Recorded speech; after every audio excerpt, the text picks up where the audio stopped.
আবারও লালগোলার হিরোইন কারবারিদের বিরুদ্ধে পুলিশের অভিযান। রবিবার রাতে গোপন খবরের ভিত্তিতে লালগোলা থানার পুলিশ দেওয়ানসরাই নিমতলা এলাকায় অভিযান চালায়। এরপর দুই ব্যক্তিকে সন্দেহ হওয়ায় পুলিশ তাদেরকে তল্লাশি করে। এরপরই তাদের কাছ থেকে উদ্ধার হয় 271 গ্রাম হিরোইন। ধৃত দুইজনের নাম আল্লামা ইকবাল হোসেন ও রসুল শেখ।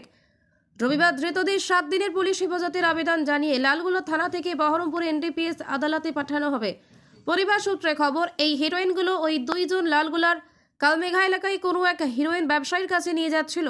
আর তার আগেই দেওয়ানসরাই নিমতলা এলাকায় পুলিশ তাদের হাতে নাতে ধরে ফেলে। এদিনের এই অভিযানে উপস্থিত ছিলেন ভগবানগোলার এসডিপিও উত্তম গড়াই, ভগবানগোলার সিআই মানুষ দাস, লালগোলা থানার ওসি সৌরভ সেন সহ বিশাল পুলিশ বাহিনী।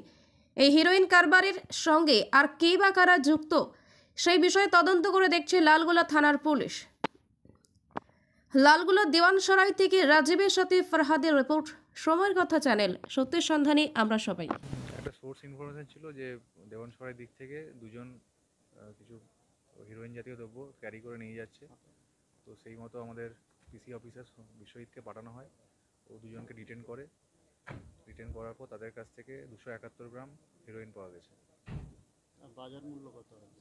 বাজার মূল্য প্রায় 5 লাখের উপরে হবে। এর নামগুলো কি কি? আল্লামা ইকবাল হোসেন আর একজন হচ্ছে রসুল শেখ। এর বাজার মূল্য কত? 5 লাখ 5.5 লাখ। কোথায় নিয়ে যাচ্ছে?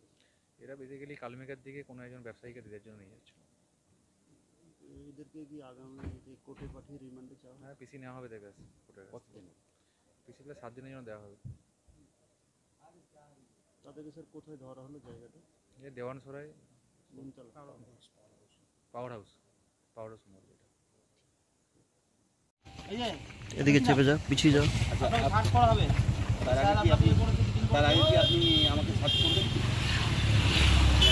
আপনি সার্চ করবেন। এনডিপিএস কেসে কি রাইট কি আছে গ্যাজেট অফিসারে কমপ্লেন করে একটু বলে দিন। মানে এনডিপিএস কেসের ক্ষেত্রে মানে আপনাদের করতে পারেন। হ্যাঁ, এই কেসে গেজেট অফিসার আমাদের আছেন। আপনি কি আমাকে সার্চ করবেন? না, কাউকে দিয়ে সার্চ করে নিন। ওনাকে সার্চ করে দাও একটু। স্টার্ট। স্যার নমস্কার স্যার। বলছিলাম স্যার এখানে নাকা করছিলাম স্যার ভবানীপুর থেকে আসতে গিয়ে স্যার এই নিমতলা পাওয়ার হাউসের এখানে। তো নাকা করতে করতে এই যে দুইজনকে স্যার মনে হলো সন্দেহজনক আমাদের দিকে স্যার পালিয়ে যাওয়ার চেষ্টা করছিল। আমরা ধরলাম স্যার, পিছিয়ে যাও। ধরলাম। তো ওদের কাছে কিছু মাদক দ্রব্য আছে। বলছি আপনাদের আমি দেহ তল্লাশি করবো।